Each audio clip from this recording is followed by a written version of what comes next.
Hi. Please forgive the background noises. Um, I don't know how many will be ultimately listening to video live, but it will be, shall we say, recorded. So it will be a video. So, welcome to my first live stream. I'm still learning how to live chat. Remember to guard. I'm still learning how to all the nuances of how this thing works, so bear with me. Um, so there will be some structure in this video. I'm going to list every single every single book I wish to read on my wish list. Uh, Incidentally, I was a little bit unprepared because I was in a rush to go live. So I'm going to list every book on my wish list. The first list is all my books on my standalone books, is all the standalone books I wish to read. The second category is all the book series I wish to read. And the third category is books that I've already read but want to reread so I can properly make a review. Anyway, I don't exactly know how to, what is this? Send feedback, no. Manage. I don't have access to this feature. Top chat. All messages are visible. Okay. Live chat. Okay. I'm still figuring out this thing. So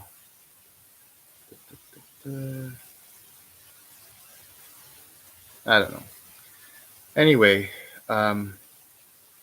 while my viewership is still at 1 or 0, I'm going to get my notebook, my new notebook, by the way, which is much fancier. Hi! Hi! Oh, let's see. No. I don't want a pin message. I don't want to report. No. Hi, avid reader. You're the only one here, so okay. Let me just quickly get my wish list in my new notebook, and then we can begin.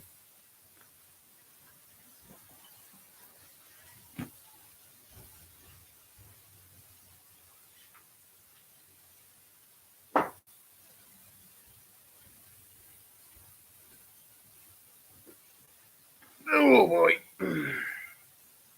So this is an extensive list.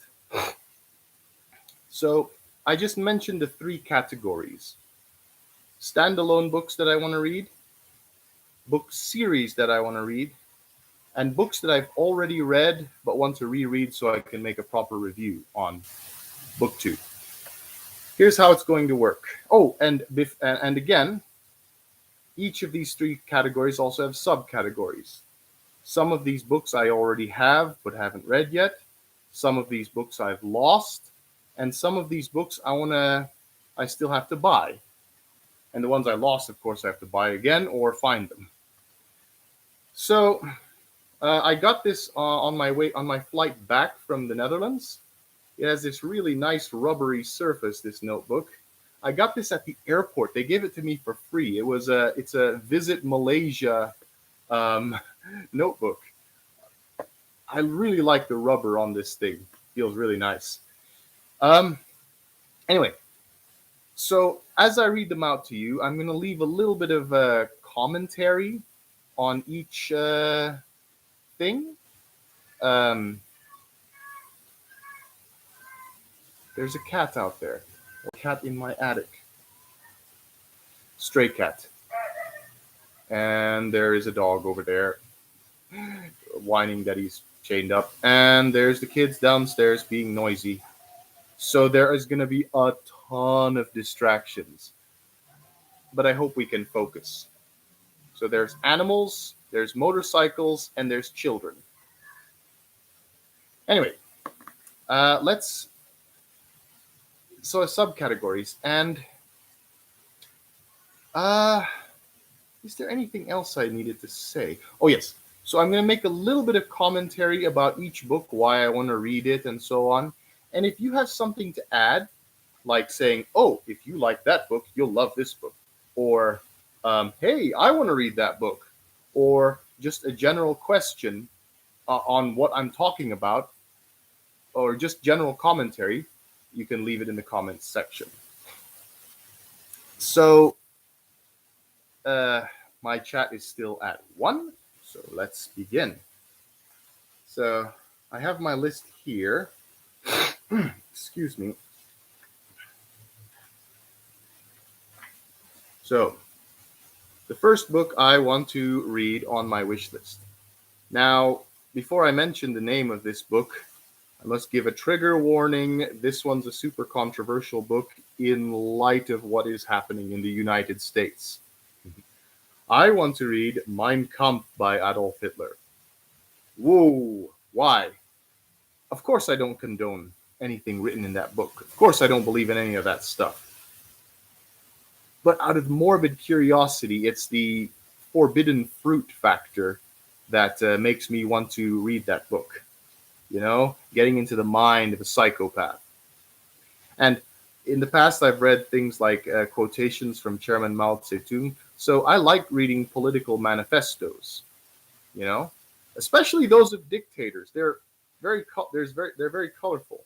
Which brings me to the next book I'd like to read, which is the Ruritania by Sapamurat Niyazov, the dictator of Turkmenistan.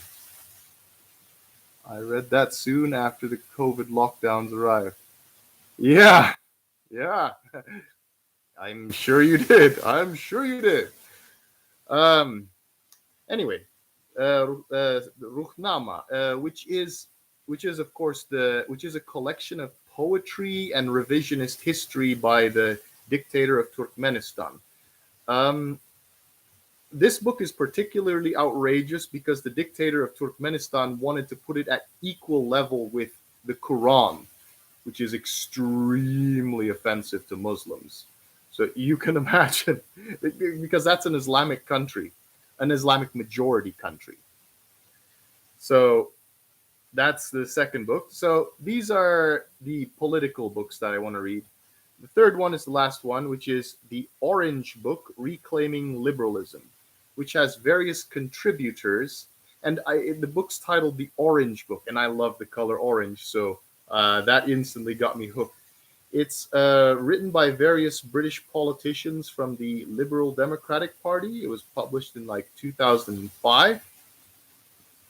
It's a center-right collection of ideas for how to manage the economy and so on moving forward from 2005. And that book was a little bit like controversial because it highlighted the right-wing faction of the Lib Dems back then. It's fascinating. There were a whole bunch of other political books that I wanted to read that I actually scratched off. So, not going to read those. Okay, now we're going to get to the actual novels, the actual fictional stuff, which is the overwhelming majority of this. There's still a couple more nonfiction books, but I don't think they're not political manifestos. So let's move on to book number 4, Cloud Atlas by David Mitchell. I saw the movie. I want to read that book. Cloud Atlas, like 6 random stories from different time periods where they're nested into each other. It's a very experimental novel. I'm interested in that. I'd like to try that. I'd like to read that. And then this is the first graphic novel, a comic book. V for Vendetta by Alan Moore. I watched the movie also. It's my all-time favorite movie, V for Vendetta. I don't read graphic novels very much. been a long time. No. Actually, I read the Handmaid's Tale graphic novel before I read the novel itself. But anyway, V for Vendetta. It's my all-time favorite movie, so I want to see the comic book it was based on. And it's heavily political. It asks the question of fascism versus anarchy. Fascinating stuff. And it's dystopia, so that's right up my alley. So, and then the first truly alternate history book here. Now, when I say alternate history, it's from the point of the publication of the book, okay? The publication, not looking forward, but looking back. Looking back at a point in history where something changed. So, Resurrection Day by Brendan Dubois. It's a book about what would have happened had there been a nuclear war in 1962 after if the Cuban Missile Crisis had gone hot. It was written, I believe, in 1999. Resurrection Day by Brendan Dubois. That's the first alternate history. Next book, The Man with the Iron Heart by Harry Turtledove. The first Harry Turtledove novel. Orange Book sounds like an interesting book about politics to read. Yes, I agree, avid reader. I would love to read that book. And that's why it's on my wish list. I think it's out of print, so I have to find like a rare copy on the internet. Anyway, The Man with the Iron Heart by Harry Turtledove. This is my first Harry Turtledove. Not my first that I read, but the first one on this list. So what would have happened had after the Allied victory in World War II, there had been like a Nazi insurrection or rebellion within Germany. So the war stretches on because there's this insurgency, and it's an allegory to Iraq, from according to what I read on the internet. Oh, I hate stray cats. Then there is another Harry Turtledove, Through Darkest Europe. What would happen if Islamic culture had flourished in the Middle Ages and there was no Renaissance in Europe? And Europe is the hotbed of terrorism in the present day. And the Islamic world and the Middle East and North Africa is more socially forward-thinking, and their culture dominates the world as opposed to Western culture. I'd like to read that one too. And that's, yeah. And the next book is another dystopian novel, The Last Summer of Reason by Tahar Jout. This is a love letter to books, this one. So it's about a man who's Through Darkest Europe is a short book for Harry Turtledove, so I may read that relatively soon. Highly recommend. The Last Summer of Reason. So as I said, this is a love letter to books. It's about a bookstore owner, probably in Algeria, who is living in the time of a religious fundamentalist political party is taking over his country, and intellectual thinking and free thinking and science is highly discouraged, and it's in favor of just thinking with your religion. So a fundamentalist religious political party is dominating the country, and he's becoming, and as time goes by, less and less people go to his bookstore, and it's only a matter of time before his bookstore is closed down. So it details his loneliness. That is a love letter to books and a love letter to free thinking. So I love it. Oh, and by the way, Tahar Jout, I believe he was from Algeria. He was executed for his political beliefs. He was murdered for his political beliefs, for his beliefs in freedom. So this is a great way to honor his memory. Anyway, Next one. This one is like what Ollie would call trash literature. Um, so this is based on the video game Command and Conquer Tiberian Wars. That's the title, written by Keith R. I. DeCandido. Uh, it's based on that video game of Tiberium infested Earth. It's Nod versus GDI. It's a lot of cheese. Not it's not really a good book, but I love the video game, so I thought, oh, I'm curious. I want to read what that's about. Nothing more need be said. Then here's another alternative history book after that one. Uh, the Yiddish Policeman's Union by Michael Chabon. So this one is a little bit complicated. So there was like a plan for the Americans had a plan of having like a Jewish homeland in Alaska. And during World War II, this was an actual plan, but it was axed, it was shelved. They said they canceled it. But it was actually an idea that was considered. What if that idea was considered? And then Jews were resettled in a place called Sitka, Alaska. Look this up. Look this up. If you just want the Yiddish Policeman's Union. And then, as a result, after the Second World War, instead of 6 million Jews, only 4 million Jews were killed because they had a sanctuary in Alaska. And then the real Israel in the Holy Land was destroyed. They lost the 1948 war.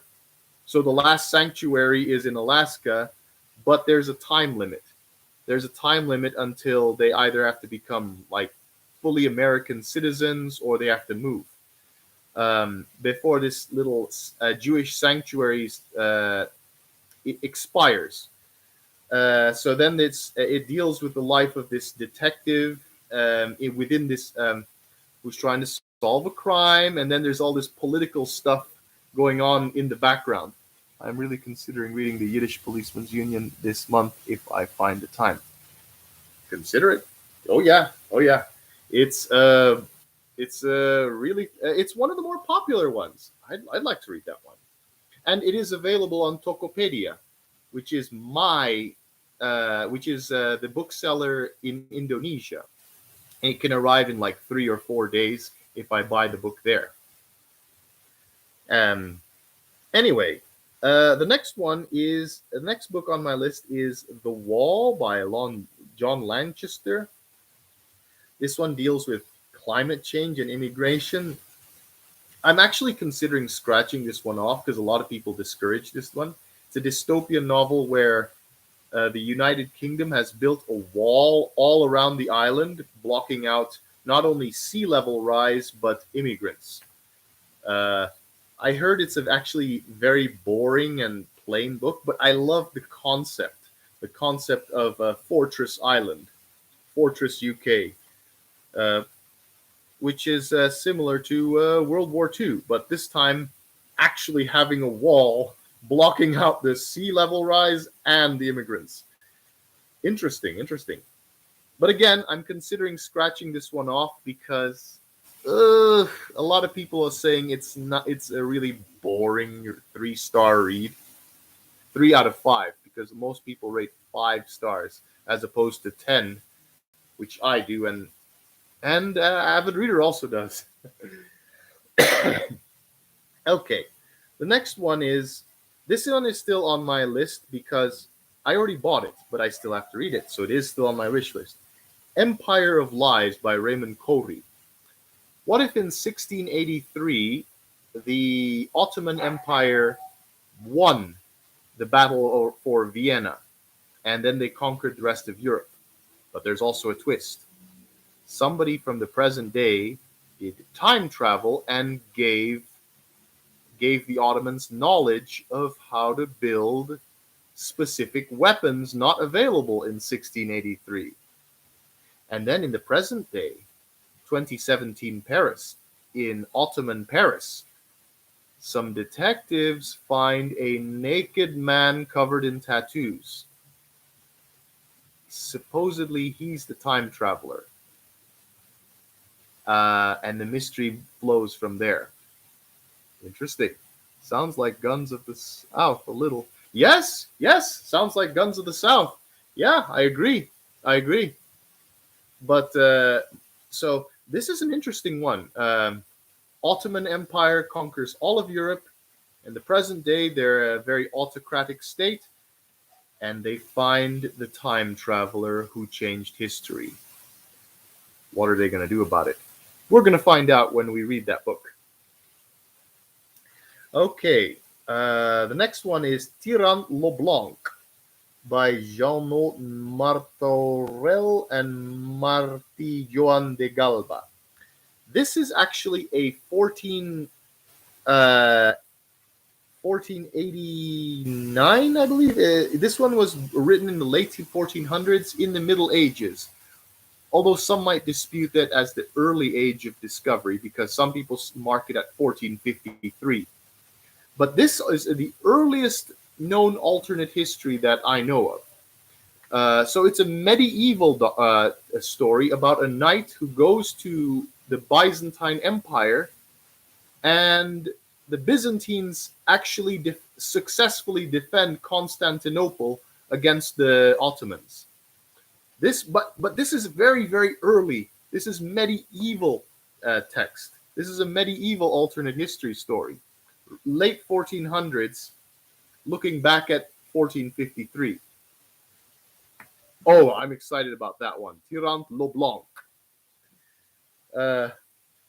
That's the oldest book on this list. 14 something, late 1400s, published in the late 1400s. The next one is Factory 19 by Dennis Glover. Now, this book is wow. So a billionaire in Hobart, Tasmania, a rich man builds a experimental community where all technology is frozen at 1948 levels. And he says this is the ideal time because 1948 was the year before the year when the first computer was invented. I don't know, something about computers, supercomputer or something. But there was a specific invention invented in 1948, and they said, yeah, then society dramatically changed after that. So then the billionaire said, so then this rich guy says, well, the past was a more ideal time. So he builds this utopian community, this old-fashioned community. So everyone has a job, but it's all 1948 industrial levels, like factories that only build products that were available in 1948. And it's called Factory 19. But then trouble emerges, like it starts becoming more and more dystopian because people can't stand being frozen in the past, and then it starts going crazy. Factory 19. The next book on my list here, still only one person, is Invasion by Eric L. Harry. This was published in 2000. It's a story. It's a political thriller about a Chinese invasion of the United States. And they did this with Red Dawn in the 1980s, where the Soviet Union invaded the United States. So this was updated for more modern times. These days, a lot of people are super terrified to criticize China. So they're not going to make China the bad guys because they need those cheap products. They don't want to offend Xi Jinping and the Communist Party. So this one has a lot of balls to make China the enemy. I don't know how realistic it is, but we'll find out. Invasion by Eric L. Harry. Then there is Collapse by Jared Diamond. This one was, I believe, written in 2004. I could be wrong. This is so he looks at things like Easter Island and the Mayans and Aztec civilizations where they collapsed. Europeans actually found lots of abandoned cities in the Americas, and of course, they also overthrew several empires. But a lot of these societies were on the brink of collapse when they were discovered, and and things like, yeah. So what would happen? Are we headed in the direction where big mega cities like Shanghai and New York City and any other giant metropolitan city will one day be empty shells, all these skyscrapers that are empty shells, abandoned buildings? Are we headed in that direction where society collapses? And how can we avoid that societal collapse? That's what Jared Diamond explores in the book. And so I'm fascinated in that as well. Then there is Paris in the 20th Century by Jules Verne. Jared Diamond has several interesting books I want to read but have not read yet. Yeah, of course. Sure. Anyway, Paris in the 20th Century by Jules Verne. Now, this book was written in 1863, but only published in 1993 or 1992 when it was found in a safety deposit box by the descendants of Jules Verne. So it was never published because Jules Verne thought nobody would want to read it. But this book takes place in 1960. But remember, it was written in finished in 1863, and it tells of how Paris will look like. The city of Paris will look like in 1960. This one is fascinating because it had a lot of accurate predictions, including the electric keyboard, the electric piano. I don't remember the English name for that, but it had a lot of accurate predictions of what kind of technologies would emerge. And Jules Verne viewed this as a dystopian society because he thought it would drain people's creativity in the arts because everything becomes electronic. He was not entirely right about that, but he did have a lot of accurate predictions as to what kind of technologies would emerge. So it's a fascinating book, but it was only published in the 90s, over 100 years since it was finished writing. All right. Next up is Lord of the World by Robert Hugh Benson, written in 1907. Okay, 1907. By a Catholic priest, and this one also had a lot of accurate predictions for the future, the early 21st century, the rise of liberalism and progressivism, and the separation of church and state, etc. And this is like a Catholic perspective of the end of the world, of the rise of the Antichrist.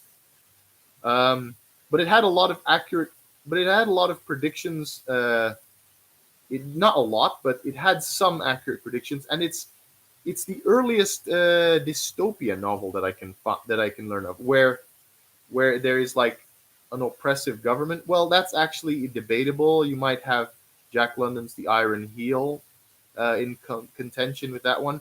More on that book later. I'll talk about that later, and you'll know why later. The Rescue by Joseph Conrad. One of my favorite books was An Outcast of the Islands. I reviewed it on this channel. This is like the prequel to an Outcast of the Island. This takes place in like 1855, The Rescue. It takes place in Indonesia, in the Malay archipelago. It's a story about Captain Lingard and how he... I don't want to say betrays, but how he personally fails his friends in a political cause. There you go. So that's interesting. That one was published in 1920. It was one of the last books Joseph Conrad wrote. Then there is A Time of Need by Brent Harris, an alternate history novel where in during the American Revolutionary War, Benedict Arnold and George Washington switch places. So George Washington becomes the turncoat, and Benedict Arnold becomes the hero of the revolution. Yeah, that one I found very fascinating. What would America look like if they switched roles? Uh, I want to read that one. Matt Mitrovich, the alternate historian, recommended that book on his list of the top alternate history books that he read in, I believe it was 2017. So I want to read that one. That's another alternate history novel. Then there is We by Yevgeny Zamyatin. This is the definitive first dystopian novel that most people recognized. Finished in 1921, but published in 1924 in English. It was not until 1989 when it was published in Russian. Yevgeny Zamyatin was an exile from Soviet Russia during the Bolshevik Revolution, which is interesting because the revolution happened in 1917 and Yevgeny Zamyatin was in fact a Bolshevik. But then he saw what Lenin was doing and he wrote this book and it was banned and he fled. He fled abroad and passed away in the 1930s, I believe in France. Don't quote me on that. Don't quote me on that. It's Yevgeny Zamyatin. He wrote this book called We, where there's a future city society where everything is organized by mathematics and precision, and everything is scheduled, including when you can have sex. This book actually had inspiration. It gave inspiration to both Brave New World and 1984. So look that one up. Then, of course, there is Brave New World by Aldous Huxley. I'm not going to detail what this book is because a lot of people on YouTube have already talked about this book, but I haven't read Brave New World yet. I saw it at the airport in Jakarta when I was flying over to the Netherlands, but I didn't have any money at that time. I didn't have enough money to buy the book. I wish I could, though. Anyway, then there is another alternate history, Underground Airlines by Ben H. Winters. This book, this book is what if the Civil War never happened and there was like a compromise between North and South, and then slavery remained in the South, but only in 4 states that are called the Hard Four. So slavery is still allowed in these states, and there's this one black man in present day who has to track runaway slaves or else he will be turned in. He becomes like a hunter of men for people of his own race, which is tragic. Black people. So that is sad. It's really that. Now this is a dystopian USA as well, alternate history. What's interesting, there is actually a reference to Sulawesi, where I live, in that book. So I thought, oh, wow, it's a shout out to my home country there in that book. I want to read more. The Plot Against America by Philip Roth. I also read that Brave New World is good, but far inferior to 1984. Well, I did read 1984, so we'll find out. The Plot Against America by Philip Roth. I watched the TV series. So this is what if Charles Lindbergh was elected president in 1940, if he ran for president on an isolationist platform.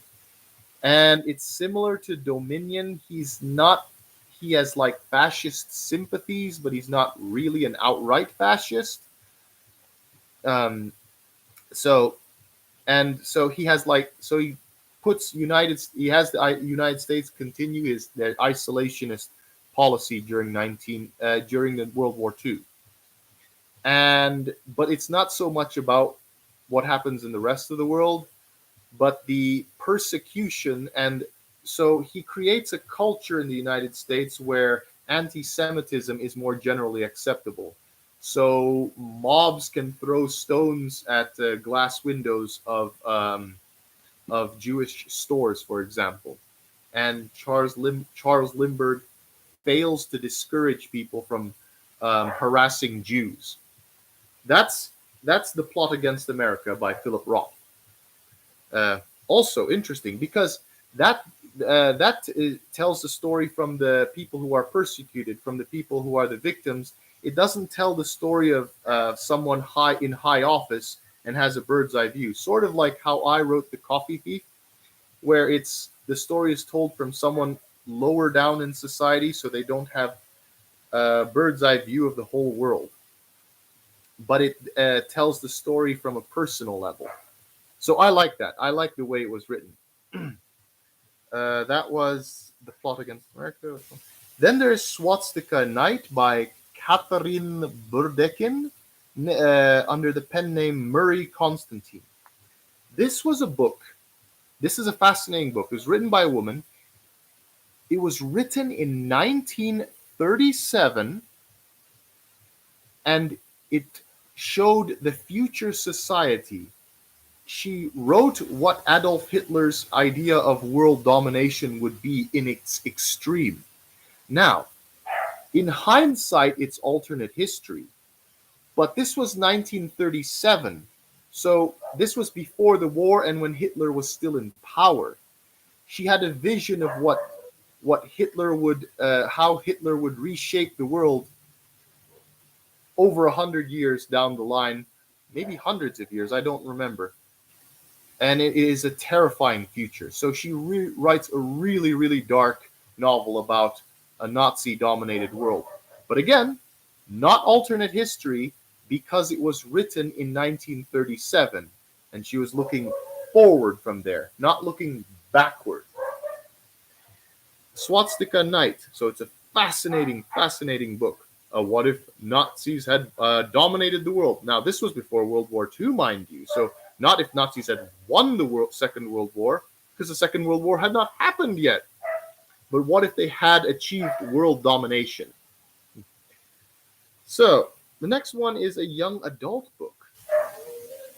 This one's interesting because I don't read YA, but this one was a little bit, this one was also pulled at my heartstrings, shall we say. Internment by Samira Ahmed.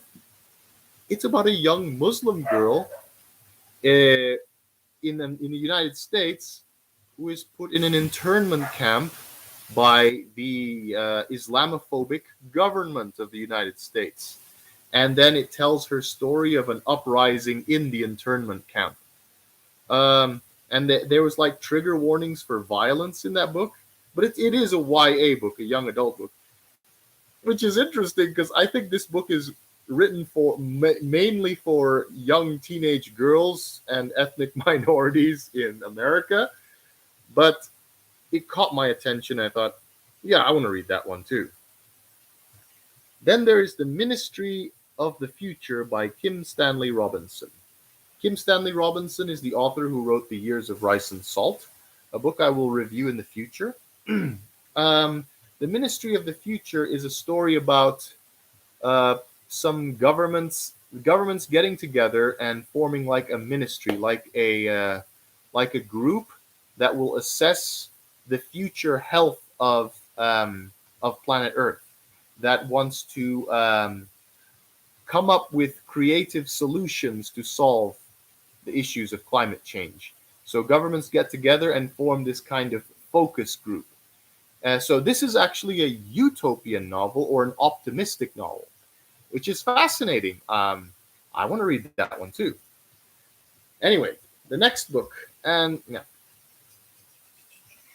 Fault Line 49 by Joe McKinnon, called also known as David Danson, which is, I believe, a pen name, or maybe David Danson is his real name and Joe McKinnon is his pen name. Fault Line 49 is another alternate history.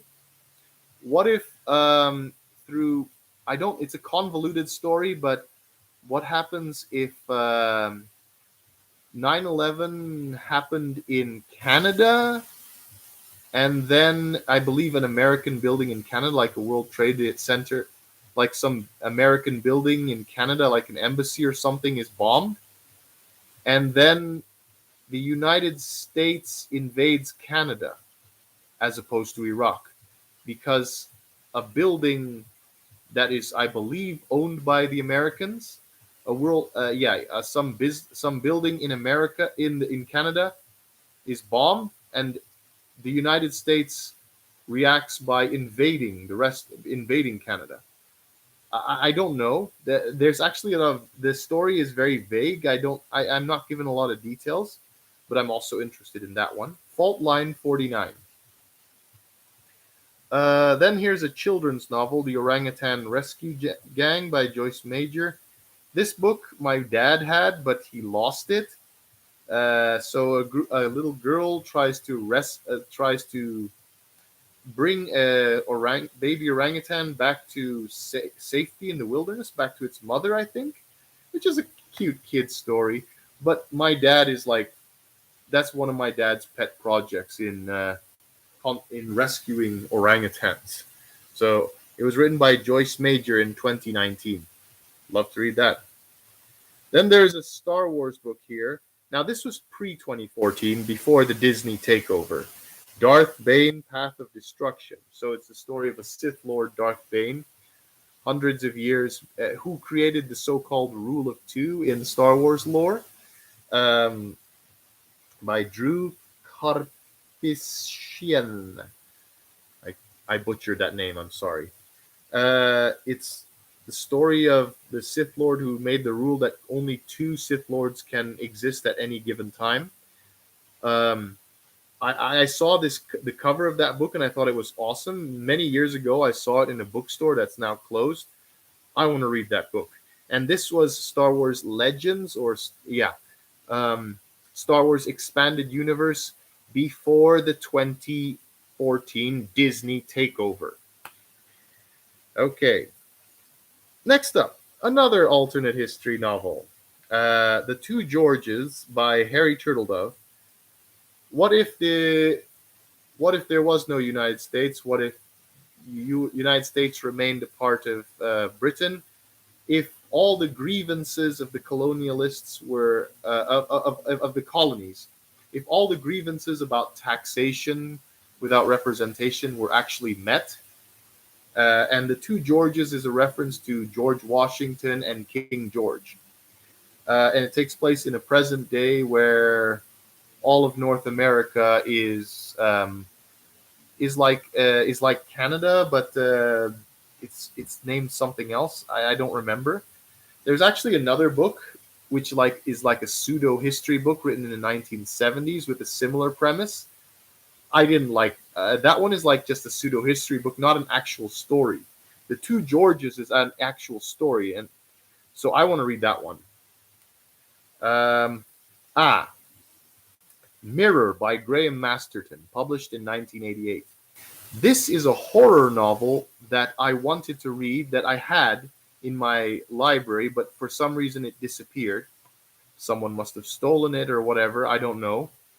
But I wanted to read this so I can have a horror book review, so that my horror booktube friends would say, "Hey, I want to read that book," or "Oh yeah, and then we can have a conversation. Like I can't really have a conversation with people like Juan from Plagued by Visions or Pax Panic because I haven't read a lot of horror novels. I've only read one, and I recommended it, and then Juan from Plagued by Visions read it and didn't like it. So I wanted to read this one, but didn't have it. So I want to buy it, but apparently it's out of print. Next one is Divided Kingdom by Rupert Thompson. This is almost all of the horror I have read is by Stephen King. Yeah, I've read two Stephen King novels. I and then there's actually another one. There's two other Stephen King novels on this wish list, which I will get to very soon. So, but yeah, I could talk about Stephen King with them. That is true. But I felt Stephen King was a little bit generic. I wanted to be a little bit edgy and read a lesser known author and a lesser known book. I wanted to be a bit edgy. I wanted to bring something new to the table. That's a sound I actually do like. That's the barred rail. Those are some birds. I'm a bird watcher. Divided Kingdom by Rupert Thompson. So this is a book where Rupert Thompson, where what would happen in the UK if people were divided into districts based on their personality.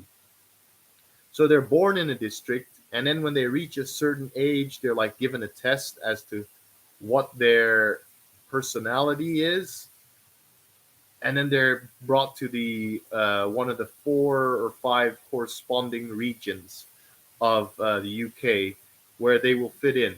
So everyone, based on some arbitrarily drawn lines of how people think and behave, they're assigned to a district, and they cannot leave that district. Interesting, based on personality. So it's a little bit like another version of Divergent, but I think this one is actually a little bit more well written than Divergent, which, let's be honest, that was one of the worst books out there. Like, the rules of that universe was just stupid. The Divergent books. Sorry, YA readers, I didn't like that one. This one, I think, is a little bit more well written, a little bit more creative, has some more interesting ideas. Next is another graphic novel. This is my second comic book, The Cult. I couldn't find the author, or if I gave the author's name, I would also have to give credit to the illustrator's name and the painter's name, the one who gives the coloring. The Cult. This is Batman battling a villain called Deacon Blackfire. Oh, out of all the dystopias, sounds like the one the most. All the dystopias sounds like one of the most tolerable ones. Which one? Which one, avid reader? The one about the dividing people based on personalities? Which one? Could you clarify? So, The Cult by The Cult. This is a graphic novel where Batman fights Deacon Blackfire. Cult leaders, personalities. Yes, yes, divided kingdom.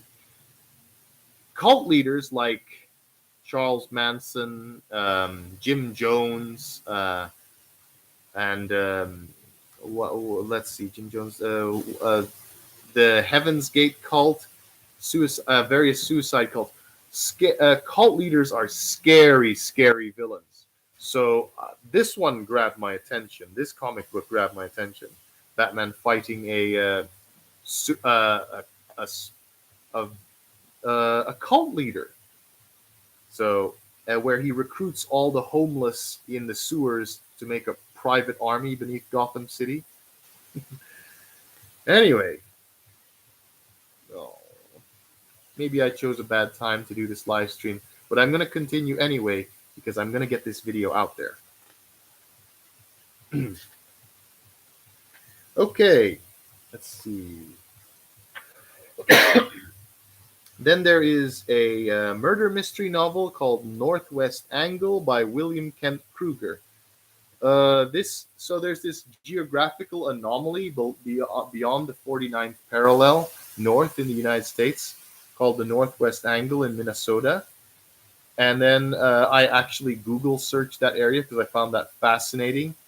A piece of the U.S. Within Canadian geographical area called the Northwest Angle in Minnesota. Look that up. It's the northernmost point of the continuous 48 states. So there's like a murder mystery that takes place there. I found this book just randomly when I was looking up information on this region on the internet, when I was just doing random research. I thought, oh, okay, a setting for a murder mystery in a interesting corner of the world. I want to read that. William Kent Kruger. Now for a Stephen King novel, The Long Walk. I had it in Dutch.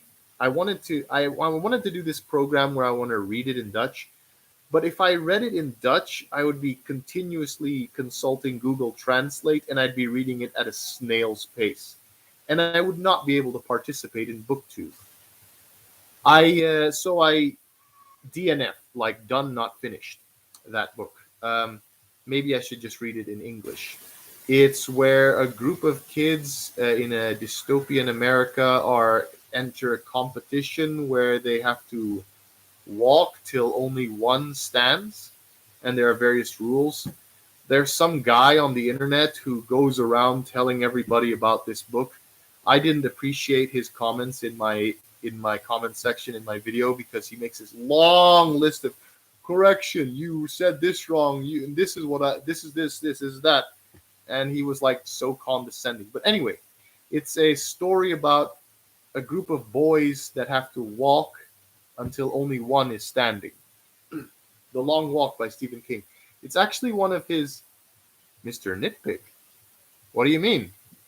Oh, right, Mr. Nitpick, you're saying something funny. Yeah. Anyway. Um, The Long Walk by Stephen King, where a bunch of kids have to walk to their death. The backdrop is a dystopian society, but it's more about the concept of walking to your death. That's the scary thing. So it's the concept. It's not the society, but it's the concept of being forced to walk till you're the last person standing, or till you're dead. And then there is Utopia by Thomas More. So he's the person who coined the phrase a perfect ideal society. I read a lot of dystopia. Let's read something utopian, and let's start with Thomas More. I believe this one was written in the 1500s. Correct me if I'm wrong. I have to double check. And then, of course, by H.G. Wells, A Modern Utopia.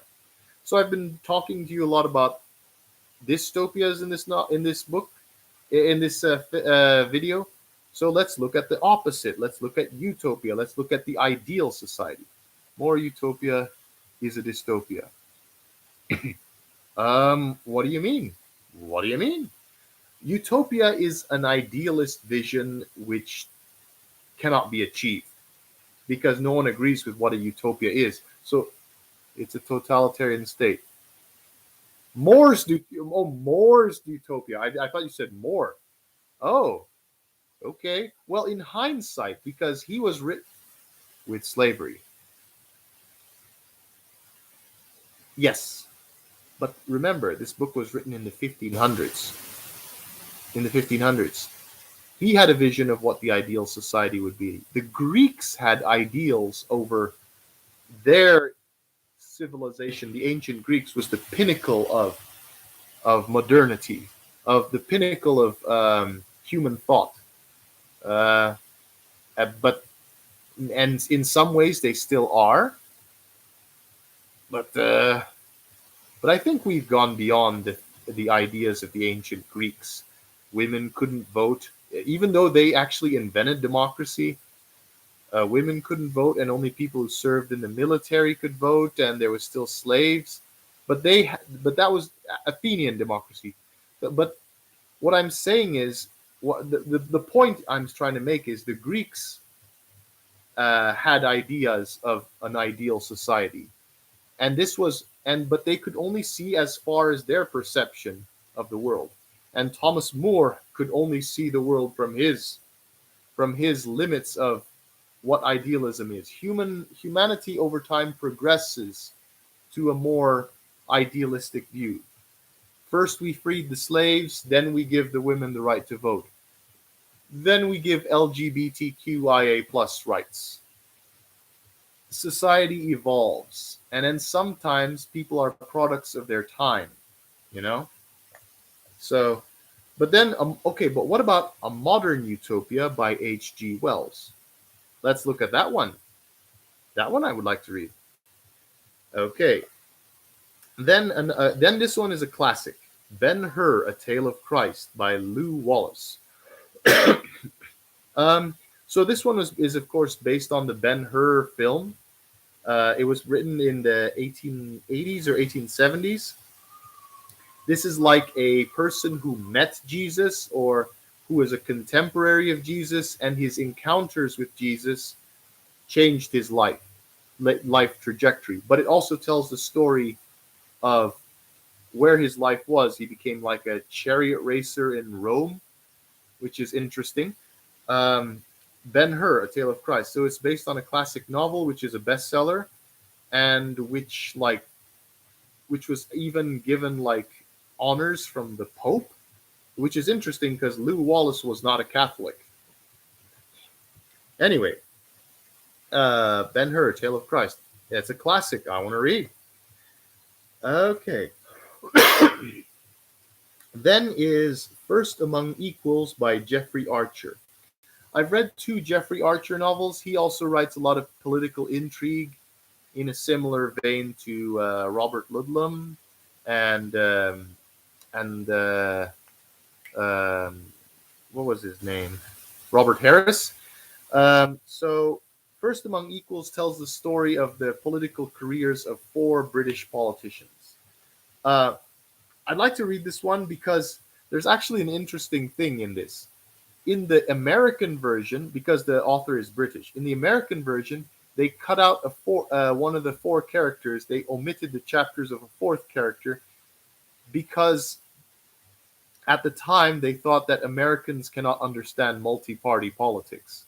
So it was like silly. They actually the American version of First Among Equals, they cut out a fourth character who was involved, who was a member of not a member who was not a member of a politician who was not a member of the main two political parties, conservative and labor.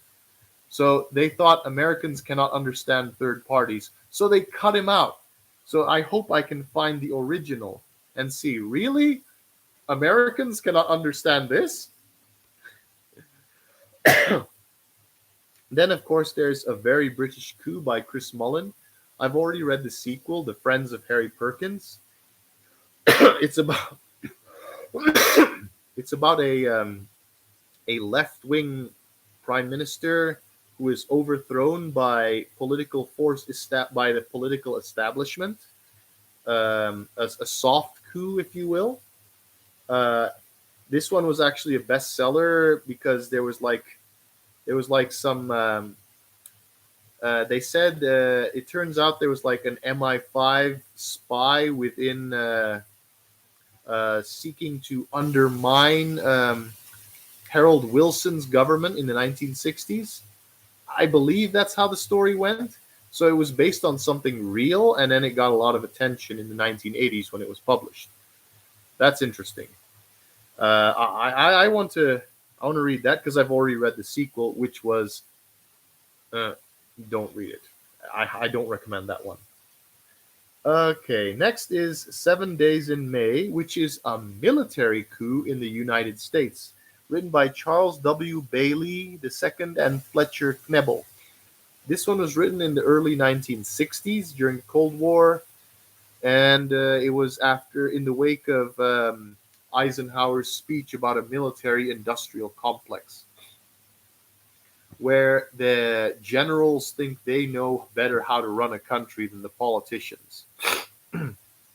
So there's this plan to have a military junta in the United States. This conspiracy. This is a book written in the 1960s. It's an early political thriller. I'd like to read that. Okay, 7 Days in May. Yes. Then there is Aliens, Tales to Warp Your Mind, various authors. This is an anthology book about aliens. It's a children's novel. It's a children's book. I want to read I bought this book, and at the time it looked very thick. But now, many years later, I took the book out of my bookshelf. It's at my mother's home.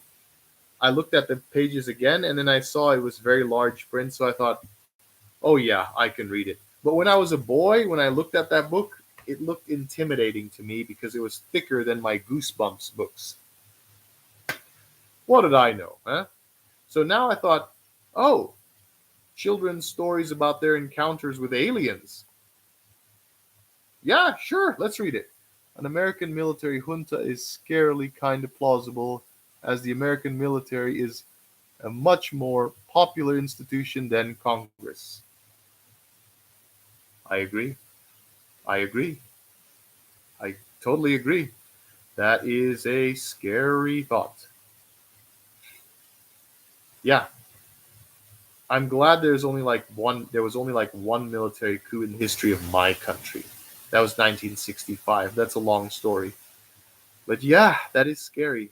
A military junta in the United States, that is more plausible.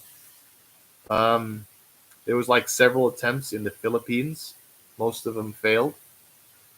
I actually asked a friend of mine from the Philippines once, what would you think if a 4-star general, someone with 4 stars on his shoulders, appears on TV and says to you, says to the Filipino people, the Constitution and the Parliament are as of now suspended.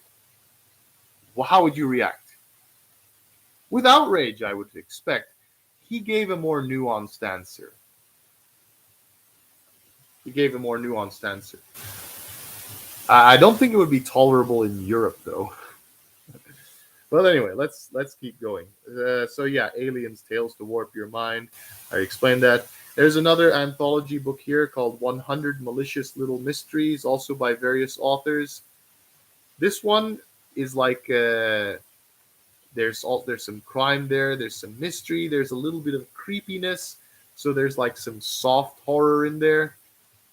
Maybe some of my horror booktube friends might be interested in me reading that one. An anthology of 100 mysteries with so there's like some soft scares in there. So like a mild suspense. So 100 short story thrillers. Anyway, um, then there's a nonfiction book called Thinking in Pictures by Temple Grandin. So people who have different ways of processing information but in their brains, and then some of them are slow, people with special needs. I have Asperger's. I don't know what Temple Grandin had, but she talks about having like a photographic memory, and then she invented something as to how to properly direct cows into which particular pens in which particular enclosures.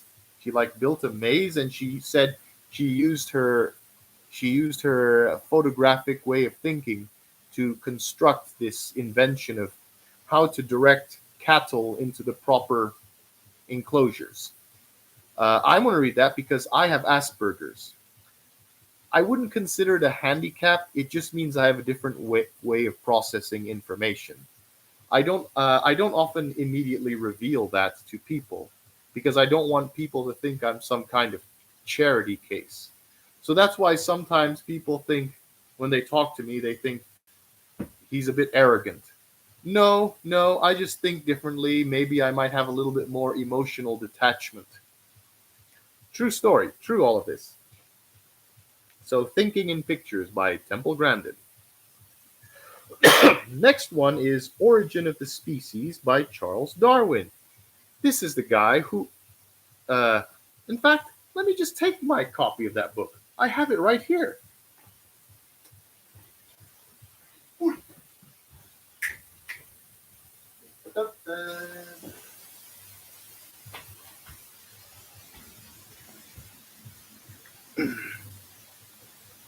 This is my copy of Origin of the Species by Charles Darwin. He came up with the theory of evolution by natural selection.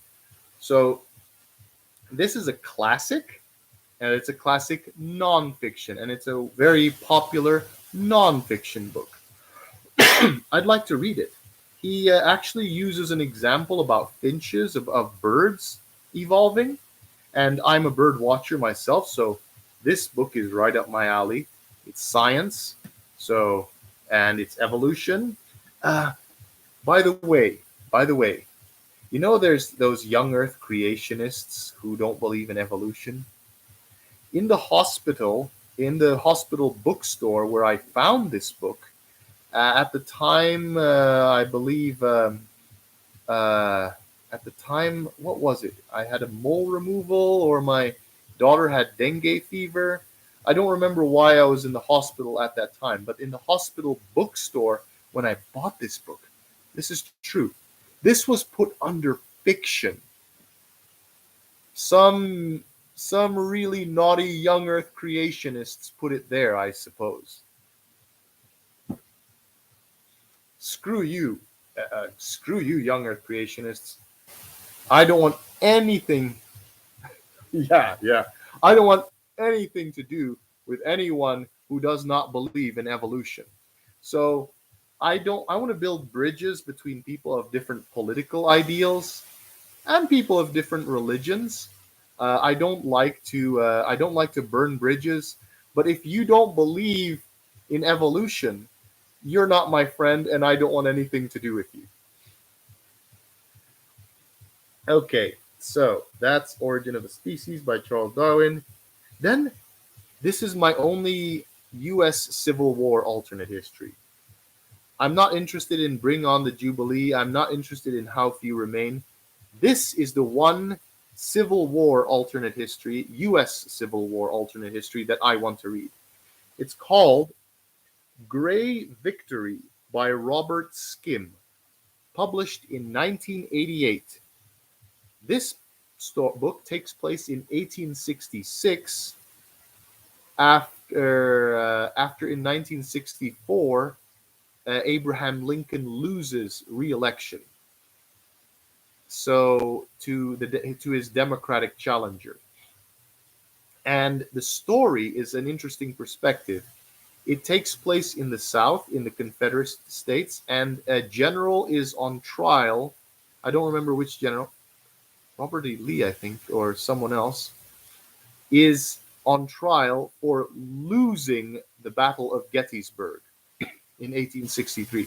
So the Confederates lost the Battle of Gettysburg, but subsequently they won the overall war. So this general is on trial for negligence of losing that war, losing that battle. And then there is like tensions, like unfinished business. That's why they call it gray victory, like the gray uniforms of the Confederates.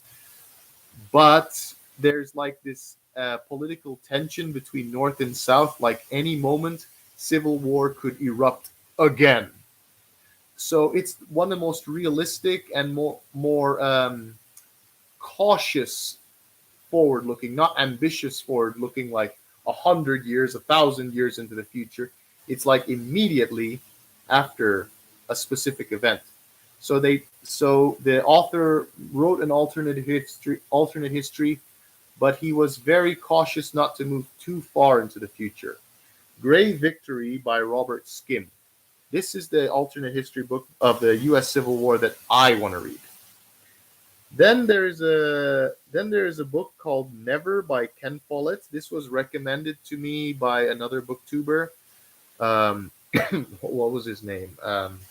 YHC Tower. He usually talks about Star Wars and Star Wars books. It's about the build up to World War III. I know nothing more about that, but it was highly recommended by another booktuber. So I'm going to read that. And there's another book called Going, Going, Gone by Jack Womack, an alternate history story. I don't remember what the circumstances were, but it was set in a larger series of dystopian novels. Seagulls Gather read a book called Random Acts of Senseless Violence. This is the last book in that series, but it is like a retelling of the entire 4-book series. And then at the end of the book, the two timelines converge. So then there's this dystopian society and this other alternate history society that come together. I cannot say more because I didn't look into it, but Seagulls Gather recommended that book, and I want to read that one. Then there is SSGB by Len Dayton. This is Nazis winning World War II, a classic trope, of course, where Operation Sea Lion is successful, where the Germans successfully invade Britain in 1940. and then in 1941 they have occupied the UK, and there's a TV miniseries based on that film, and then there are these political maneuverings in the book. So I believe it starts with a murder, and it's also like a detective noir novel. It does remind me a lot of Fatherland as well. So during the occupation, this British policeman is reluctantly working with the Germans just to maintain law and order because he believes in law and order. And there's like this, and similar to Dominion, there's this depressing feeling of defeat and pessimism for the future.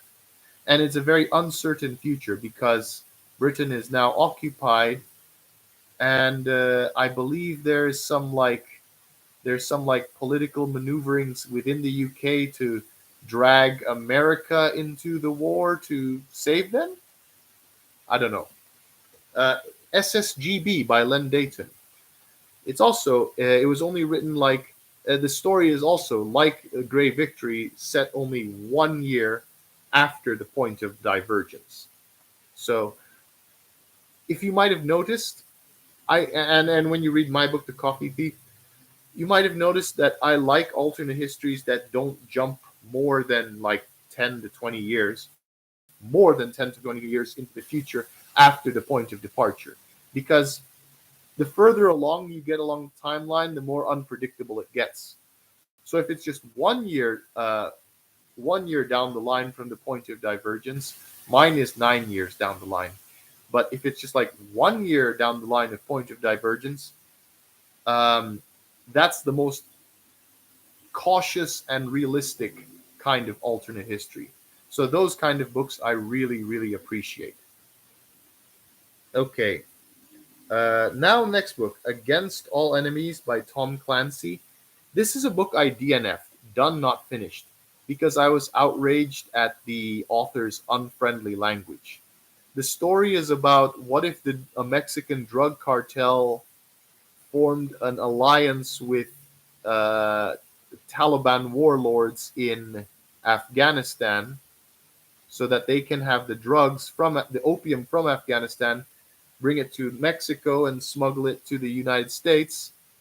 In exchange, they offer the Taliban or Al Qaeda tunnels on the U.S. Mexico border so that the jihadists can enter the United States.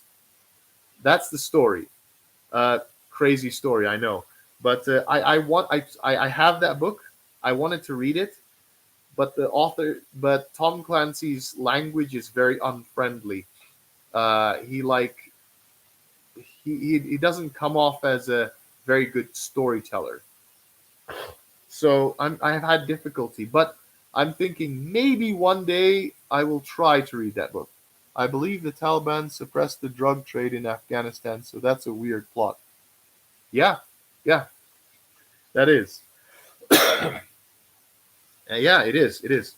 But you'll have to take. No, you cannot. He's dead. Tom Clancy has passed away. I was going to say you'd have to take it up with the author because I didn't write that book. Anyway, the next book on my list, 11/22/63. Avid reader read this one and reviewed it. So it's alternate history where someone travels back in time to try to prevent the assassination of John F. Kennedy. But he starts in like the 1950s, and he has to live a few years within the 1950s to get to the point of 1963. So he has to assimilate into the 1950s culture, and he's someone from the 21st century. So that's interesting. And it is alternate history by Stephen King of all people. So that's twice the goodness, you know? That's alternate history and it's Stephen King horror. What more could you want? I have to read that one. I have to read that one. Only the last 100 pages is really alternate history. Most of it is just a time travel story. Sure. Still, it's Stephen King. It's Stephen King. I want to read it. So, 11/22/63. Next up, Red Inferno, 1945 by Robert Conroy. So there's the game called Command and Conquer Red Alert. I'll get to the book itself, I promise. Where there's the concept of Albert Einstein in 1946 has a time machine, travels back in time to 1924, assassinates Adolf Hitler so that World War II doesn't happen. But as a result, Joseph Stalin invades all of Europe. That's a video game. Okay, that's a video game. Command and Conquer Red Alert. So there's an alternate World War II where when the main bad guy is not Hitler but Joseph Stalin. So I played that video game as in my younger years, and this book is not that premise, but it's the closest approximation to that premise. So Red Inferno, 1945 by Robert Conroy. Here's what happens, okay? A lot of people don't know this, but the Western Allies and the Soviet Union were racing towards Germany to see how to conquer as much land as possible, to liberate as much land as possible. And then there was like a lot of fear, like the Allies at the time were Britain and America were terrified at crossing paths with the Soviets. They said, and the Germans wanted to surrender to the Western Allies as opposed to the Eastern Bloc, the Soviet Union. So, what would happen? So I believe, at a certain point, Stalin said, "Stop here, stop at this point in conquest of Germany, in our liberation of Germany." And then the Allies swept in from the other end. I believe that's what happened in the real world. But what would happen? Okay, hear me out. What would happen if Joseph Stalin said, keep going, move on to past Germany, move on into the Low Countries, move to France, push, get deeper and deeper into Germany, and then the Western Allies and the Soviets clash, sandwiching Nazi Germany, squashing Nazi Germany in between, and then the two sides clash. Only the last 100. Oh, you retracted that message. Okay. So what would happen? That is an interesting premise. And then there's like World War II is expanded, so it's Soviets versus Allies in that book. I'd like to read that one. Okay. Let's see. Okay, then there is Lie Down with Lions by Ken Follett, published in 1982. This takes place during the Soviet occupation of Afghanistan and the Mujahideen War, where a couple go there. I read the back, but I don't remember what it's about exactly. But it's a little bit of a romance and historical fiction taking place in the 1980s in Afghanistan. I have it on my bookshelf. I want to read it. Lie Down with Lions by Ken Follett.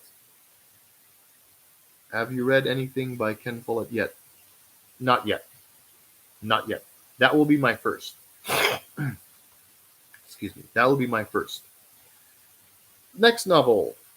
Active Oblivion. I wish more people would join my live stream, but it's okay.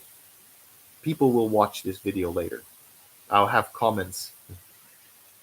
Next video is the book Avid Reader. You're gonna like this. I'm gonna read that book because you recommended it. Active Oblivion by Robert Harris, taking place in the aftermath of the Cromwell years in America, where two people who fought on Cromwell's side are on the run from the people who want to execute them. That's just speaking about it in vague terms. The best Robert Harris novel. Yes, yes. Well, I am going to read that one. Uh, you recommended it, so it taking place in the 1660s, about in early colonial America. People on the run from their executioners because they fought on the side of Cromwell. It's an interesting concept. The story, the English Civil War and the Commonwealth or something.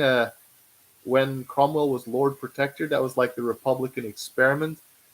For some reason, the British haven't gotten over that. They said we don't like republics after our experience with it. Whereas France, when they had their revolution, they kept trying and trying and trying until they got it right. The British just did one experiment and they said, no more. We don't like this. Fascinating stuff. And then there is The Last King of Scotland by Giles Foden. So there's actually a film. I watched the movie. I want to read the novel it's based on. It's about Idi Amin, the brutal dictator of Uganda in the 1970s, and this is told from the perspective of a white European, a British person, witnessing it all. And he becomes like a confidant or a close friend of Idi Amin. Uh, British said instead of let's just have a constitution, instead let's just have a constitutional monarchy. That's easier than a republic. I suppose so. And in a way, they're right, but I'm a Republican myself. Perhaps, perhaps, avid reader. I'm speaking a lot of politics now. I mean, I do hope that my other booktuber friends will not be turned off by everything I'm talking about here, especially in the beginning when I said I wanted to read Mein Kampf. Anyway, where was I? So yeah, Last King of Scotland. This guy becomes a friend of Idi Amin, and he watches the madness from a very close view, um, being that close to the dictator. So that's interesting. Then here's an interesting book, Archangel by Gerald Seymour. I already read another book called Archangel by Robert Harris. But this book was also recommended to me by Seagulls Gather.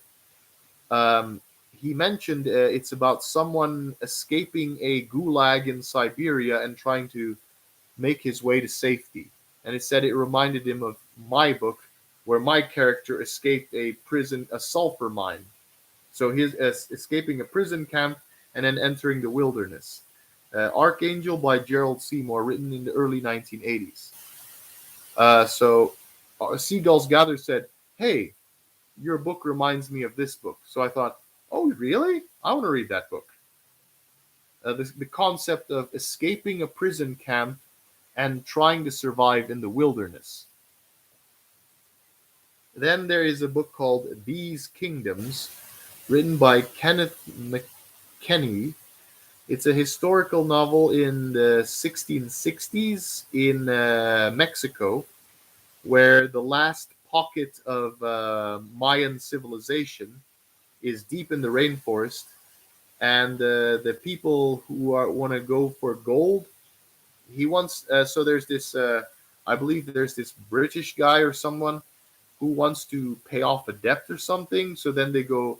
So he leads this expedition, treasure hunting into the Yucatan Peninsula in the 1600s, and finds the last outpost, the last of the Mayan resistance, Native American resistance. And then it turns out it's a cannibal city thirsty for blood. Well, not cannibal; it's a human sacrifice society thirsty for blood. I have it. I have that book also on my bookshelf there. It has nice bright gold cover. In fact, because this is a live stream, I have plenty of time to go get it. Hang on a second.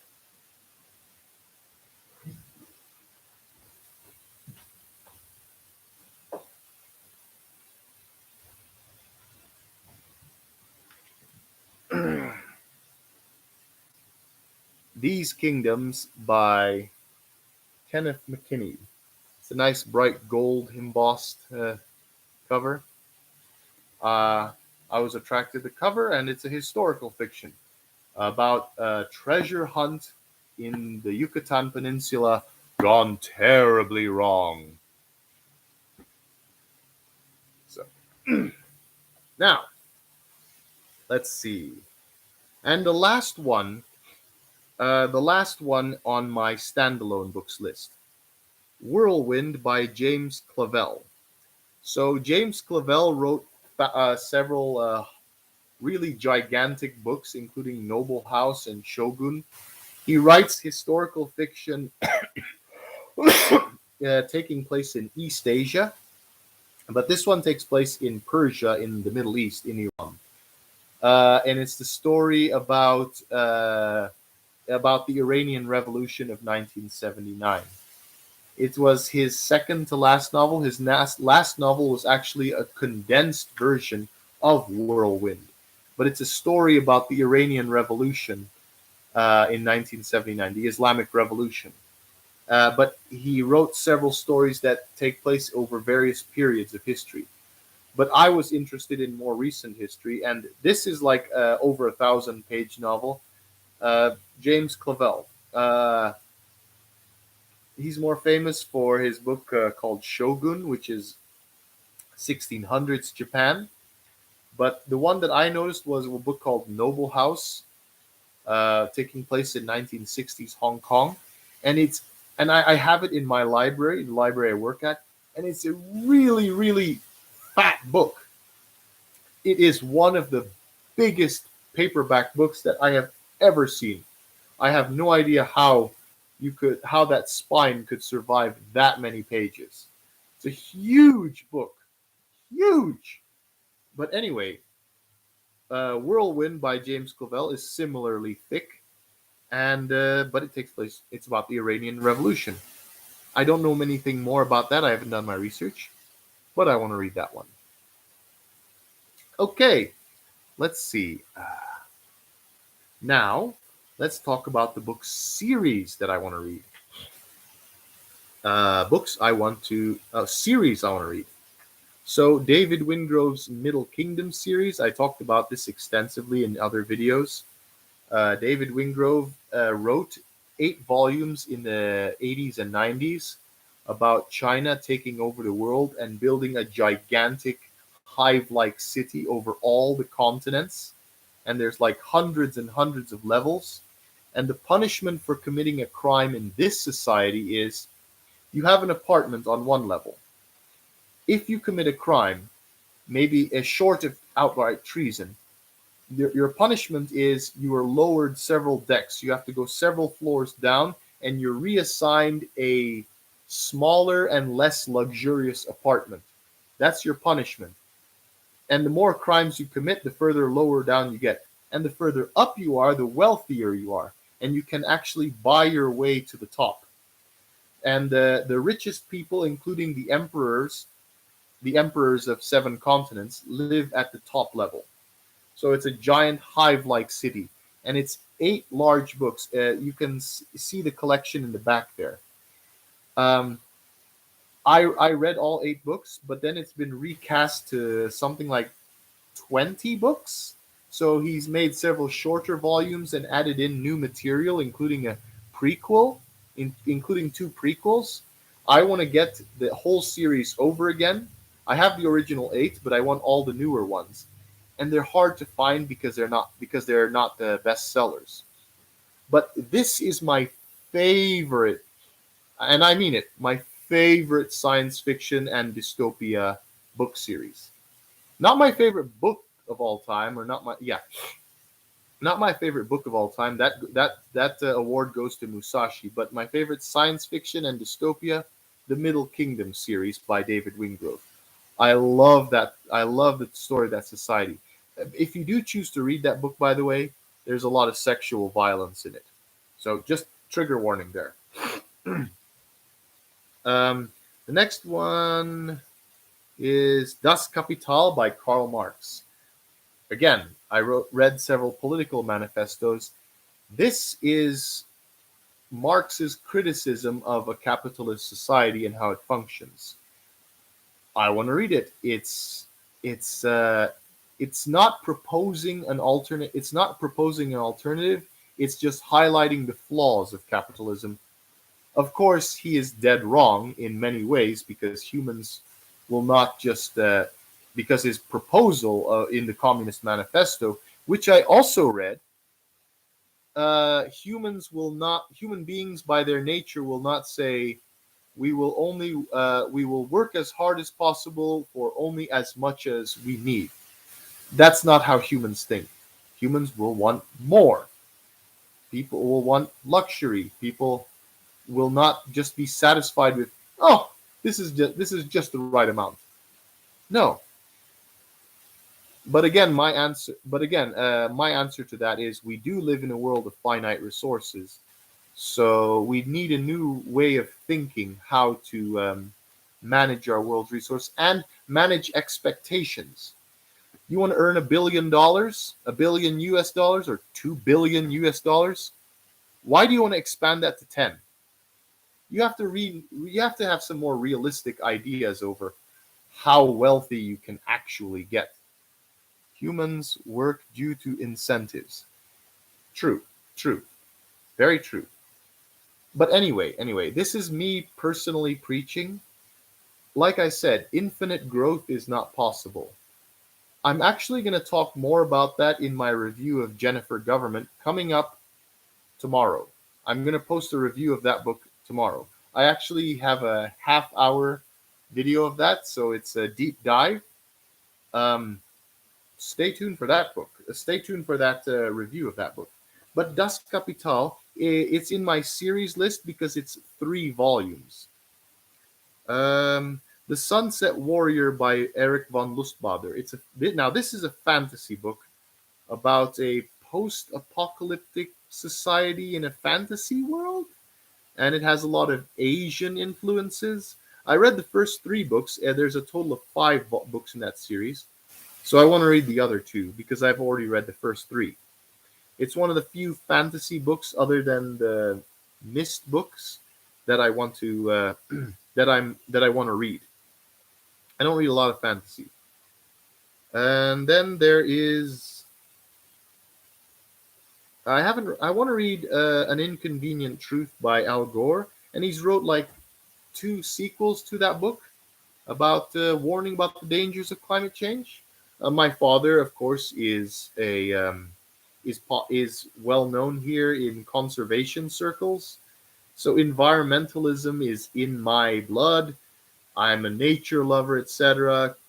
So, and management of resources and management of world resources is something very close to my heart. I want to. I wish we could do something about population control.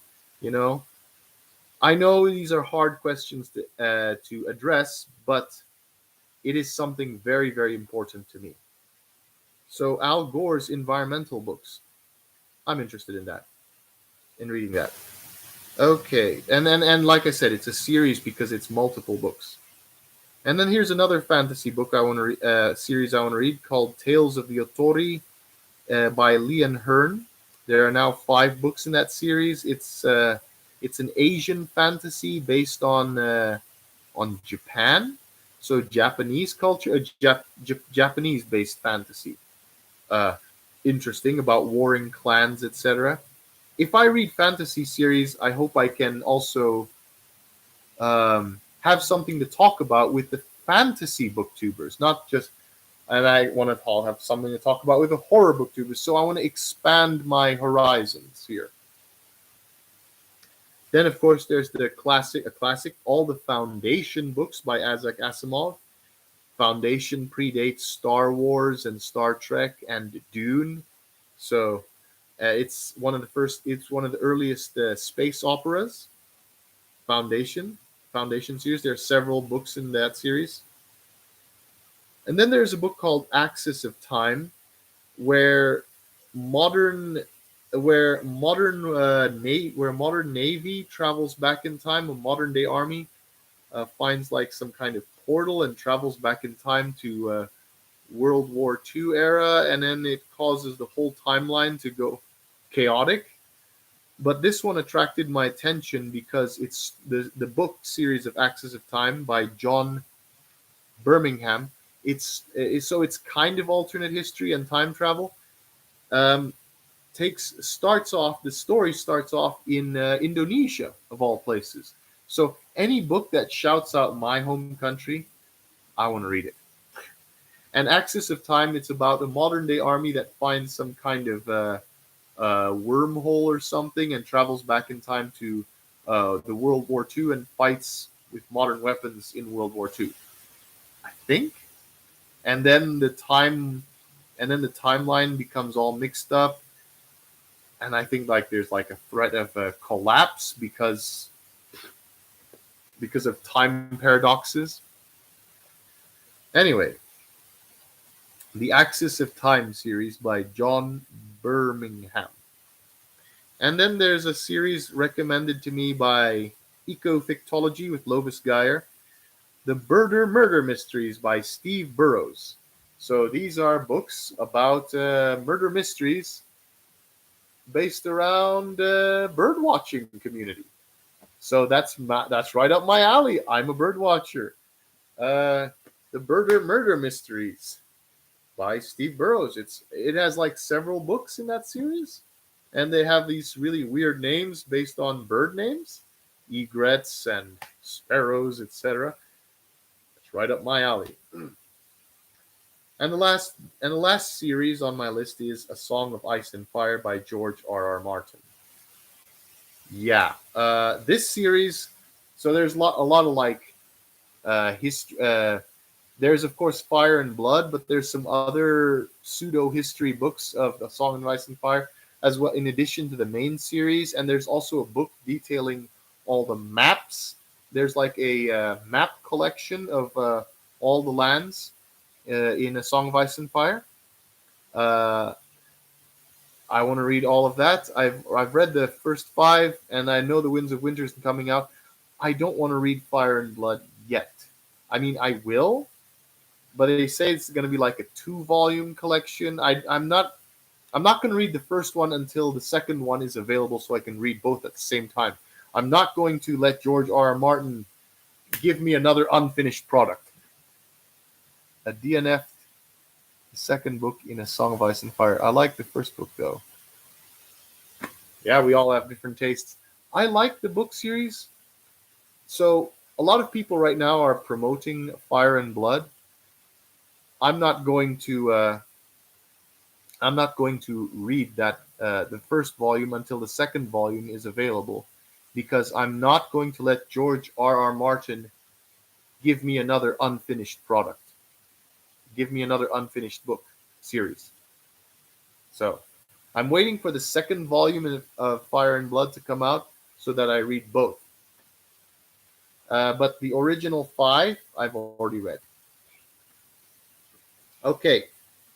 Yeah, that's my whole series. Now, these are books that I have read. Some of them I have, some of them I've lost. I want to reread these books so I can make proper reviews on BookTube for them. So I need to find them, buy them again, find them in my parents' bookshelves or in my library that I work at bookshelves. So these are books that I've already read, but I want to read them again so that I can make a proper review of them. Most of them are political thrillers because that is my specialty. That is my specialty. Sorry, that is what I want this channel to be known for, in addition to bird watching and reading and writing my own books. So books I want to reread. A Matter of Honor by Jeffrey Archer. I read this book twice. It's at my mother's house. I want to read it a third time because I largely forgot the story. It's about an icon. It's about a Russian painting that in the back there is a hidden document that says Alaska was only leased out to the United States, not sold, and that in this story takes place in the mid 1960s, and unless the Americans get hold of this icon, get a hold of this painting with this secret document, the Russians could take claim on Alaska, could make a claim on Alaska, saying you were only promised to borrow this piece of land for like 100 years or something. I don't know. For a certain amount of time. Now you must give it back to Russia. And if that happens, the Soviet Union shares a border with Canada and gets that much and is on the continental United States. Ooh. So I've actually read that book twice, but I forgot most of the plot. I want to reread it again. It's actually the first political thriller I ever read. I read it when I was a little bit when I was in high school, actually. So it is, yes, yes. This book has a special place in my heart. It's the first political thriller I read. The second one is another Jeffrey Archer novel, The 11th Commandment. This is about a secret agent. Um, this is about the head of the CIA and the president of the United States. They're fighting for foreign policy. They have a strong disagreement. And caught in the middle of their policy bickering is this agent who is in Russia, who is sent to, I believe, assassinate a presidential candidate. But in the meantime, there's like this tug of war over over foreign policy in the United States. So like the United States at the moment is like undecided what they're gonna do with him. So like he's caught in the middle of this political gridlock in the United States, and this presidential candidate in Russia is of the Communist Party, and like the president is less hawkish compared to the head of the CIA, who's a woman. That's what I remember about the book. So it's interesting. It's interesting. I want to reread that again so I can properly give you a review. The next book is a similar to the Apocalypse Watch by Robert Ludlum, which I did read, and I didn't review because I gave like brief notes about it in my review of the Bancroft Strategy by Robert Ludlum. Look up that book. Look up that review. It's actually my most popular video on my BookTube channel, other than the shorts.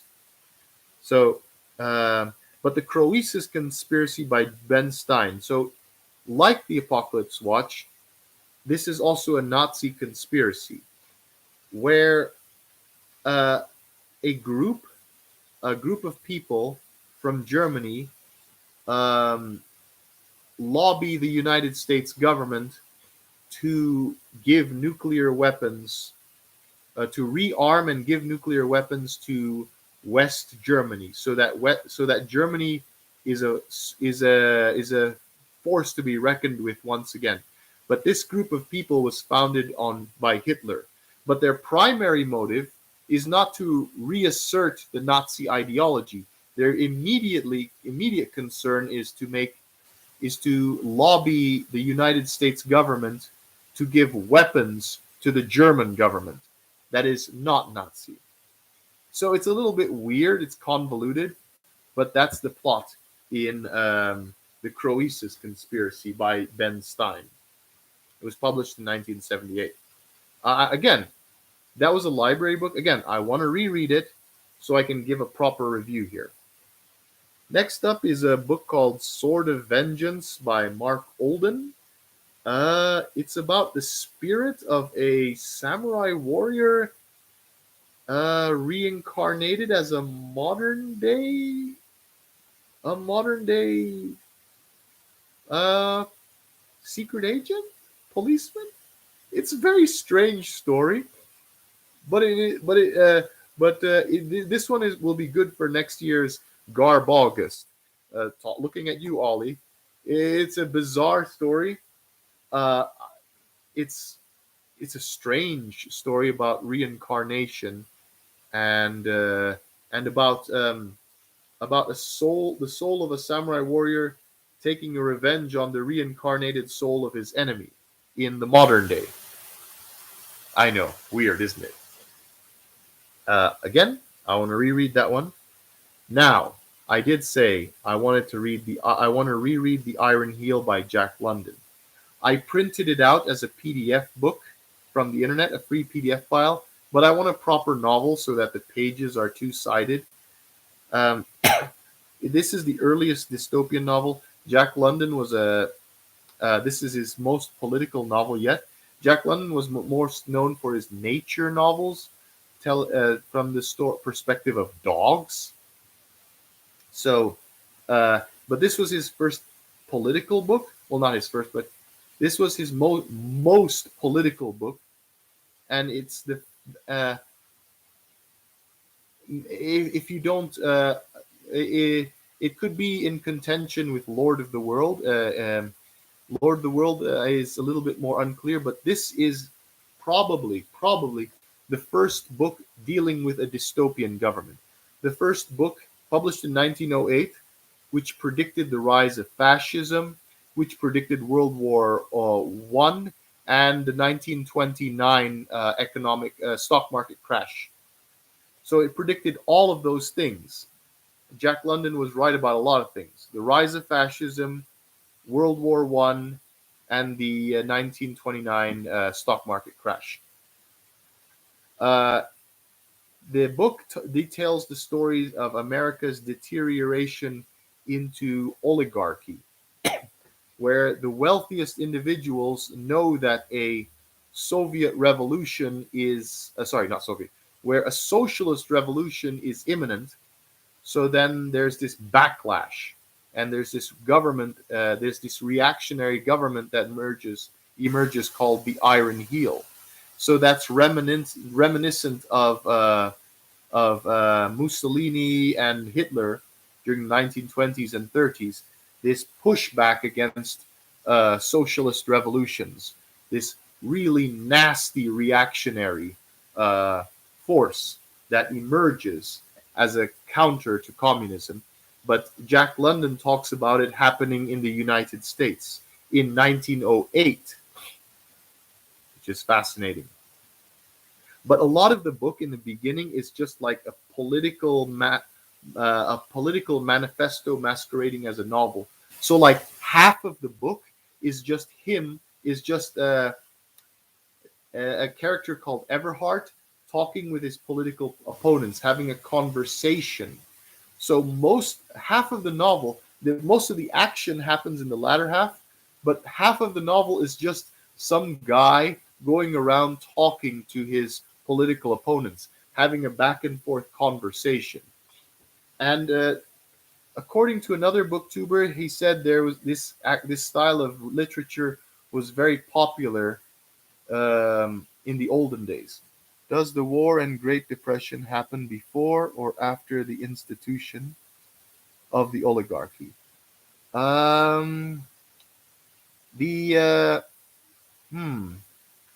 The Great Depression happens before the oligarchy emerges. The Great Depression starts happening, and then when the Great Depression happens, the oligarchy, the institution, this reactionary government emerges because they know a socialist revolution is about to happen because capitalism is failing. And the war, World War I, Jack London actually got this one wrong. So World War I, he predicted would happen, but would be stopped with worker strikes. So when nation goes against nation, the factory workers and the farmers say, we're on strike, we're not going to work because we're not going to let our countries go to war for absurd reasons. World War I, for nonsense reasons. So Jack London predicted a massive worldwide workers' strike, saying, we're not going to stand for this. Of course, he was wrong because some socialists were actually pro-war during World War I. So he actually got that wrong, but he did predict an incoming war. But I also heard many other people predicted a coming war, World War One. So he predicted workers of the world unite. Yes, yes, he did. He did. Okay, so that is The Iron Heel by Jack London. Then there is another book, Deadline in Jakarta by Ian Stewart. Another political thriller that I've read, but this one takes place in Indonesia, where there's some political tensions rising. Um, there is some anti-Japanese sentiment going on in Indonesia. This is the story, Deadline in Jakarta. So there's some anti-Japanese protests going on in Indonesia. The government is pressured to, I don't know, stop economic uh, cooperation with Japan, and uh, meanwhile, communist forces are siding with these anti-Japanese people in Indonesia. This is all fiction, by the way. This is not real. Meanwhile, communist China is supporting these anti-Japanese uh, movements in Indonesia, and then Japan says our economic interests are at risk, and then due to pressure from right-wing politicians in Japan, they're going to launch a secret nuclear strike against Indonesia because their political interests are threatened. And then if and then China threatens to retaliate against Japan, and then because they strike Japan, there's a threat from the United States attacking China, and that's where how the story builds up. Is the alternate history? Is this alternate history or historical fiction? Um, this is fiction. So it takes place in the present, and he just sets up a fictional Indonesian president, a fictional a communist China president. So this is like I suppose it's a kind of alternate history. I don't know. It's not looking back at a point of departure from history, but saying like a fictional U.S. president from a U.S. TV show, for example. So it's like it's it's present fiction, present day fiction. It's not alternate history. It's not historical fiction because it's fictional present, alternate present. If that makes any sense. That is Deadline in Jakarta by Ian Stewart. Then there is Snow Falcon by Craig Thomas. Again, a book I want to read. I have read, but I want to reread so I can make a review for you. In this story, this book was published in 1979. There's a conference going on between the United States and the Soviets in Finland, where they're going to sign a treaty where they're going to reduce their amount of nuclear weapons, where they're going to try to where the Soviets will disarm, where they will become more pacifist. But the Soviet military, are opposed to this. So there's a conspiracy, there's a brewing military coup happening in Russia. And Soviet agents in Russia are trying to uncover this political coup. So what they're going to do is overthrow the Soviet government, and then follow that up with an invasion of Finland to, I believe, stop the signing of the treaty in Helsinki. Uh, at least I believe that's how the story goes. That's also a book I want to review here. Then there's the novelization of the movie Men in Black. I cannot tell you the author's name because different websites give different names for the author. Maybe there was like a pen name. That's just a cheap novelization of the movie.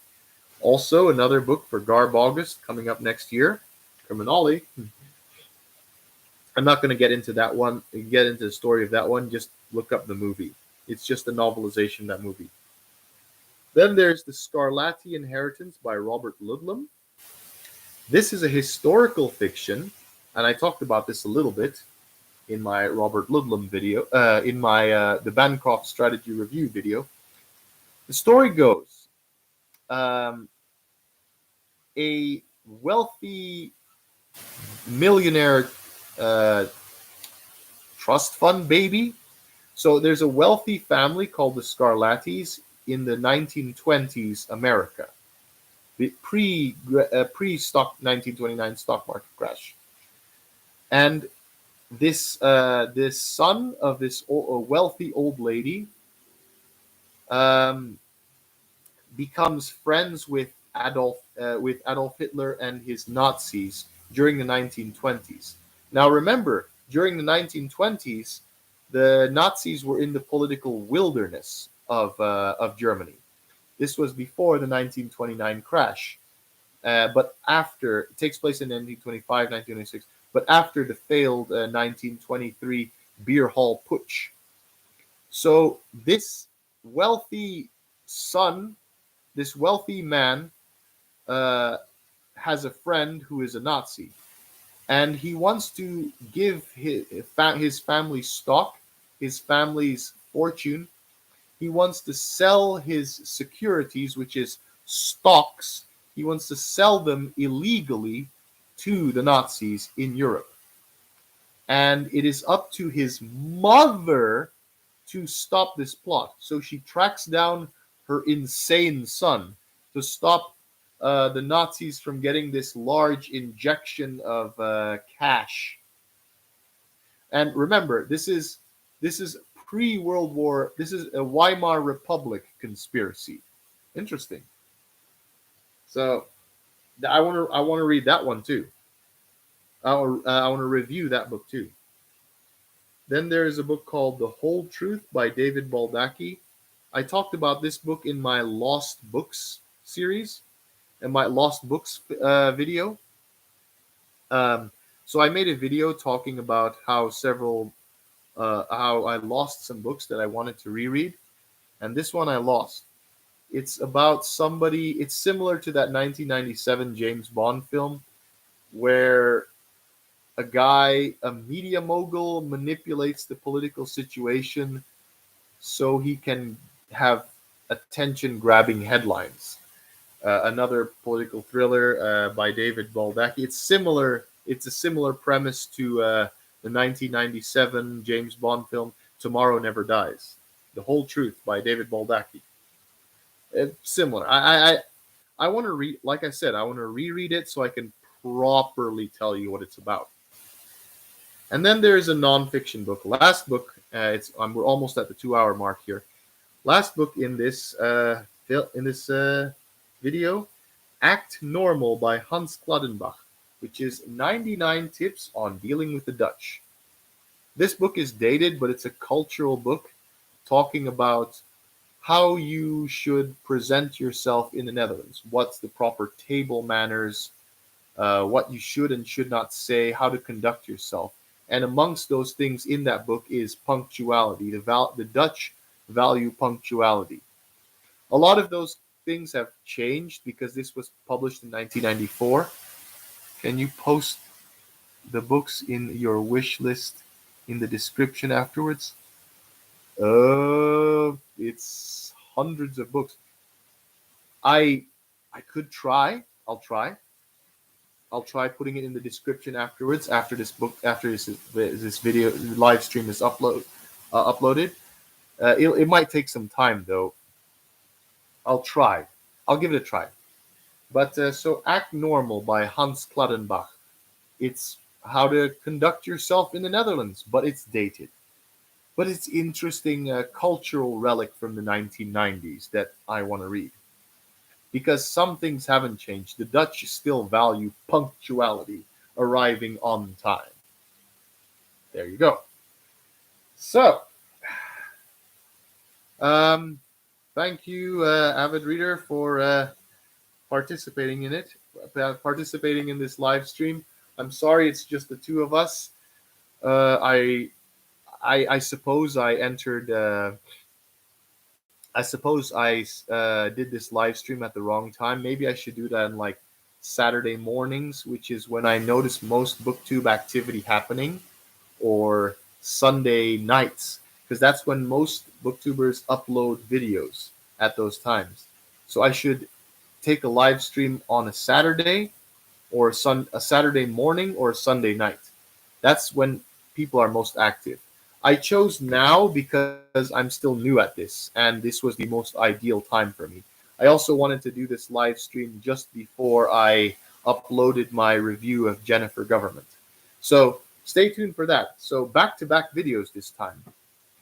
I really hope other booktubers will see this live stream and watch me ramble on about the books I want. So I've made videos in the past. I did the To Die For tag, which was the 5 books that I wanted to read the most on my wish list. So I just picked 5 random ones. That tag was started by Peter the Book Lover. Um, he created that tag, and I did that tag. But this is a more complete version of that. And I also did that list of books I lost. So this brings everything together. This is the culmination of listing books that I want to read. I think I may do a 2023 TBR live stream in 2 to 3 weeks. Do that. But word of advice, avid reader, and please don't take this the wrong way. I really don't want to insult you or anything, but I'm also guilty of this, of doing a live stream with only one person. Try to get as much attention as possible before I try to hype it up a little bit. Don't do community tab polls, but try to reach out to whoever booktube friends you have out there. Try to build some networks, because then if you don't, you'll end up like me here. So I'm not accusing you of anything. Don't get me wrong. I'm doing a single person live stream right now, so I'm guilty of that myself. But try to advertise yourself as much as possible. Just a word of friendly advice. So I'm now on 2 hours and 2 minutes. Thank you for helping me, avid reader, for giving me additional thoughts and giving me additional stuff to talk about. I had fun, and I hope people will watch this live stream, this recorded live stream. It's been a ton of fun. I'm going to end this live stream now. I wish I knew how to get the texts on the bottom of the screen of which ones I'm looking at. I'm just looking at the column here. I don't know if they're popping up below me, the things. Or do I have to click on it for it to pop up here? I don't know. Let me see this live chat thing. Participants, pop out chat, toggle timestamps. Maybe I should have done pop out chat. I'm still learning how to do these things. Man. But if you're gonna do a live stream, 2023 live stream in 2 to 3 weeks, I might be in Bali by then on my vacation, but I'll be sure to tune in on that. But just if I make a comment, you read it and then you give your instant reaction like I'm doing right now. So I hope you enjoyed. People who have not tuned into this, I hope you enjoy me babbling on about my wish list. Okay. Thanks a lot. I'm ending the stream now. Goodbye.